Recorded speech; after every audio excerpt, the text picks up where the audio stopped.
Hello, good people of YouTube. Mountbatten here.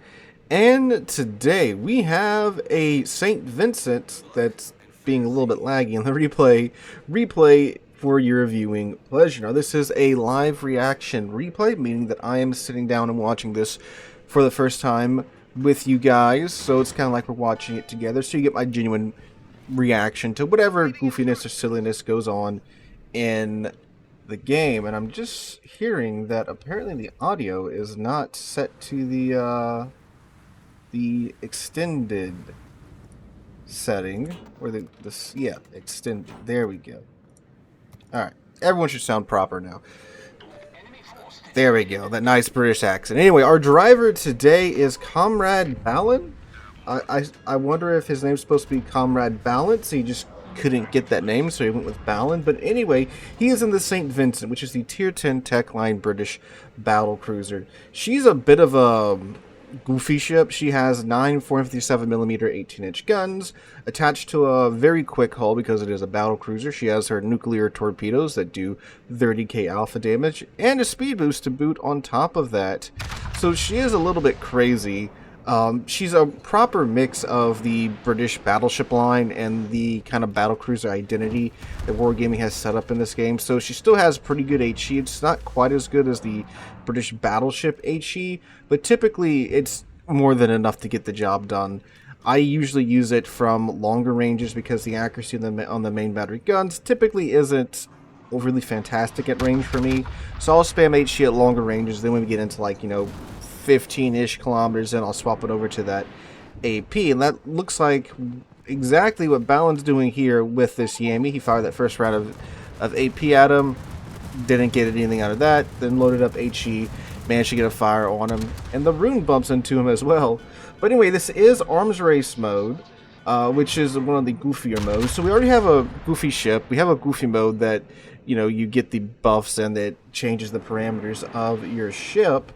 And more fires on the Yami? No, but dang, some pretty nice HE alpha there. 12k alpha damage on that Yami. And I don't know Ballin's commander build because he did not include it.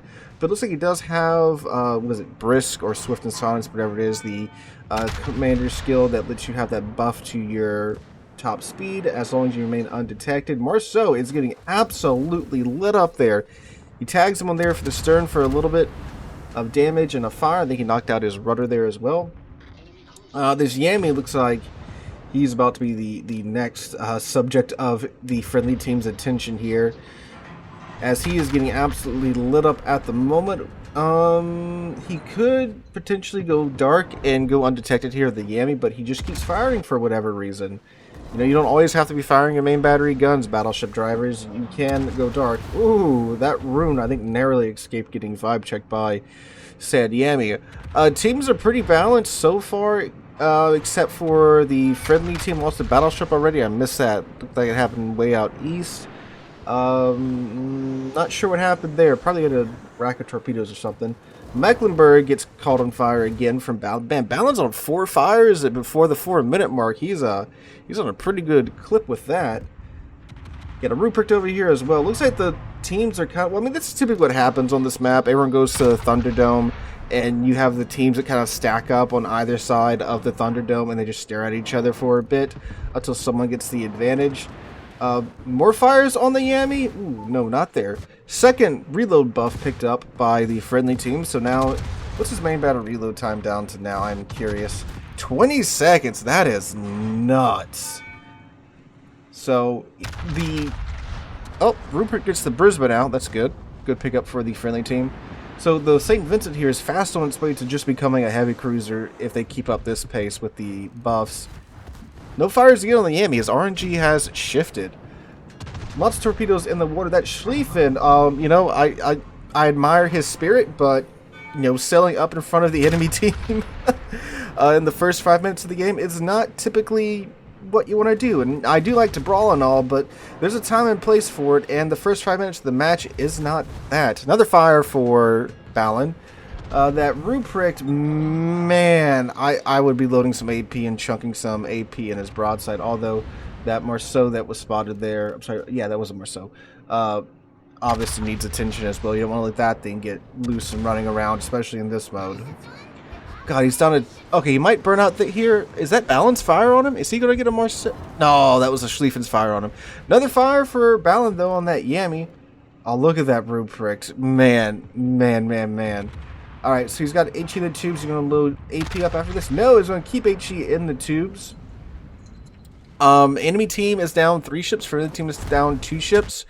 Enemy team is down a cruiser, a destroyer, and a battleship. Friendly team is just down 2 battleships. Another fire started on the roof. Oh, he insta-damacon 1 fire. That is not what you want to do, although he has gone undetected, so maybe it is what he wanted. Nope, there he is.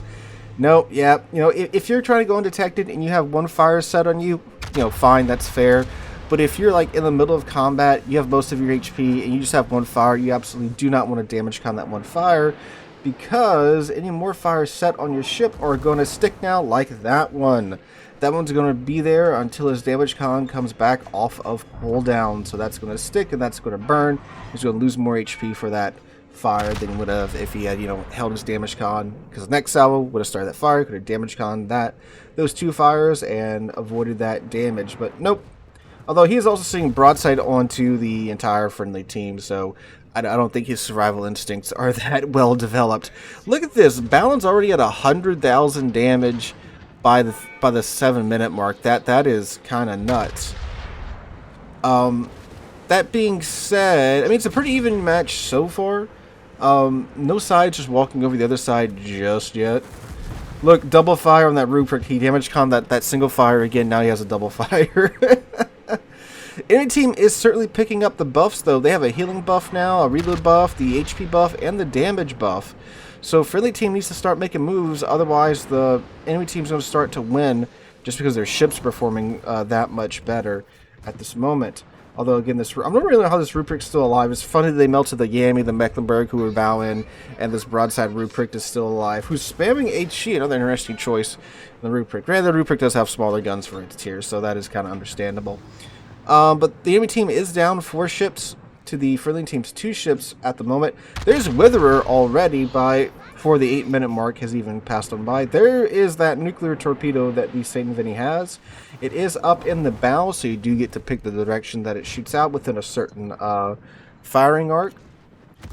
There's some HE from that Ruprecht. Ooh, Azuma around the corner. Azuma being way too close for where an Azuma should be. I believe that's probably going to be Balon's next snack. There goes the Ruprecht. Enemy team is now down 5 ships to the friendly team's 2 ships. Ooh, Shimakaze is in the Thunderdome in his smokescreen, it looks like. This is, well, I mean, like, if you're going to rush Shimakaze, the Ruprecht takes out the Napoli. He gets the flesh wound achievement for that. Oh, there's a Shimakaze. Oh, but the island trolls Balon. That is most sad. Oh, can he do a turntables here on the Shimakaze? This would be so fun. It's always a beautiful thing when battleships torpedo Shimikazes. Looks like the Malta. No, Malta's not going to hit him, but he does get his 3rd turret around. Hits him with 2 HE shells there for 3k. Front 2 turrets go off from the Shimakaze. And he misses! Oh, sad. It's a sad day. Takes an 18k salvo from, I believe, the Slava.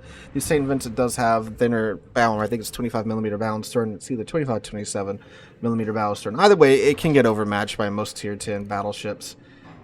Okay, can he get him this time? Aims a little bit higher to account for the dispersion. And there we go. Did he detonate him? He did detonate him! Ah! So he gets a full destroyer's worth of HP there. Ooh, but thankfully, he already had his ship in reverse with his engine boost going to avoid the wall of skill coming back at him. Gets a fire set on him from, I didn't catch who that was. I'm assuming it's probably the Ibuki. Ooh, but friendly Ruprecht misses the first torpedo, but he eats one there for a good chunk of his HP. There's the Minnesota. Nice big battleship to farm down with his HE. Looks like things are not going well out east. Friendly ships are dropping, and the enemy team is catching up when it comes to kills. They already have the advantage again when it comes to the buffs and such. Got a Slava out there. You could load AP on the Slava because the Slava is very, very thinly armored. In comparison to other ships like the Kremlin. Very much so to where the St. Vinny's 18-inch guns can overmatch the Slava. So, oof, Minnesota is in a great position to clap the broadsides of the friendly ships as they are pushing down south. So that's a problem you want to deal with. And it looks like that is who Balin is trying to deal with at this moment.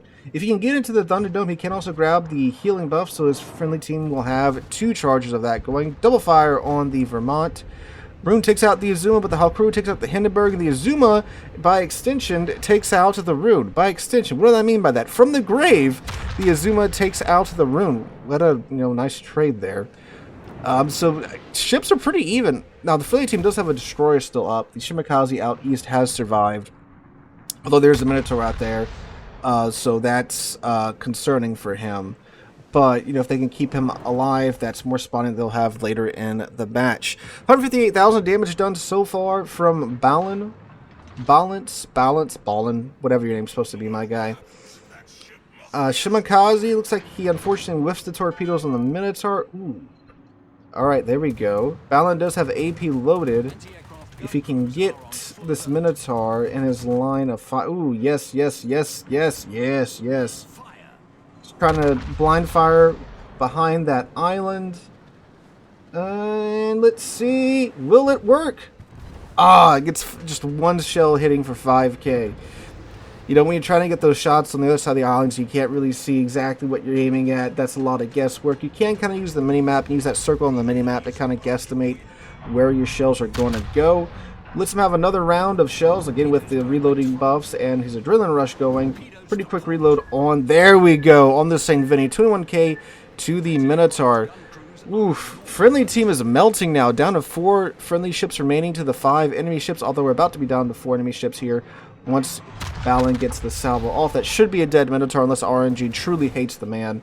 And he is loved by RNG. Alright.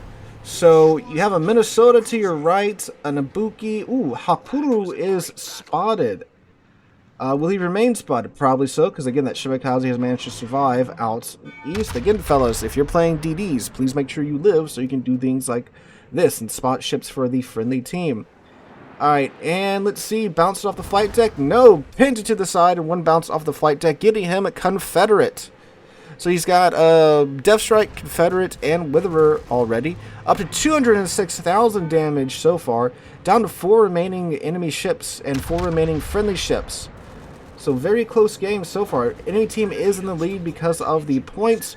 Let's see, flight deck or side. Ooh, nicely aimed. Gets a Citadel out of that and a couple of pins for 26k to the Hakuru. If you can take out the Hakuru, that's going to be a massive pickup for the friendly team. Never mind, because the Slava just killed their Malta. I was going to say because, having a CV advantage and a DD advantage is a pretty huge thing. But now they have, well, only the DD advantage. And there we go.